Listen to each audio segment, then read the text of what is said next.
Breaking right now, the Obama administration prepping for a bulk transfer of Gitmo detainees. In 2 days on Thursday, 10 detainees, described by one official as, quote, hardcore, will be shipped out of Gitmo. Former Navy SEAL and Montana Representative Congressman Ryan Zinke goes on the record. Good evening, sir. Great to be with you. So what's your thought about the release of these 10 on Thursday? Well, remember why they're in there and what they did.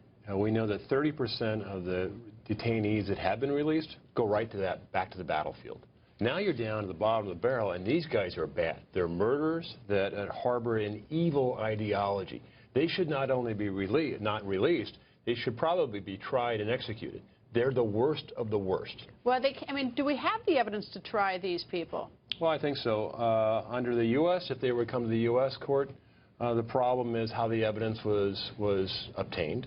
There's rules of evidence are a lot different within the United States than outside. There's a reason why Guantanamo Bay was set up, and that reason is valid and remains valid today. All right. The countries that they're going to, do you know what countries they are, number one? Because I assume it's several countries. And number two, what deal are we offering these countries to encourage them to take them? Well, I think we should be concerned that a lot of them have gone to South America, which is our back door.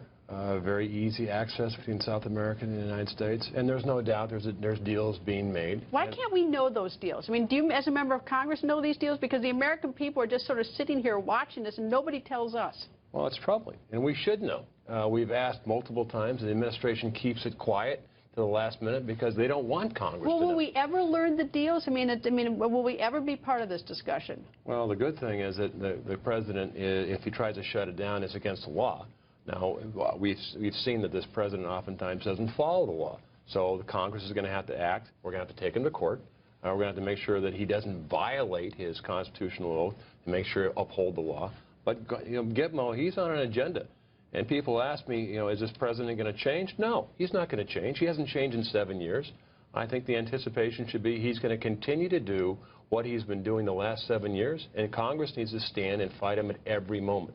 Well, I guess technically he could keep Gitmo open and just empty it out, right? Well, I'm sure his lawyers, just like gun control, are going through what their options are. How can we skirt the will of Congress? How can we skirt the law? And what are our parameters?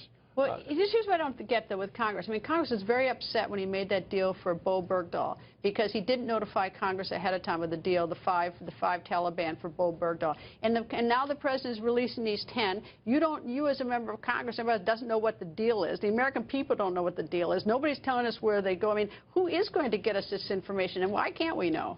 Well, you're right. And the Constitution is pretty clear. The job of Congress is to maintain a Navy and raise an Army. The job of the executive is the commander-in-chief. And I think he's crossed that line multiple times. And so what is our arsenal? What are you going to do? We'll have hearings. We'll challenge him in court.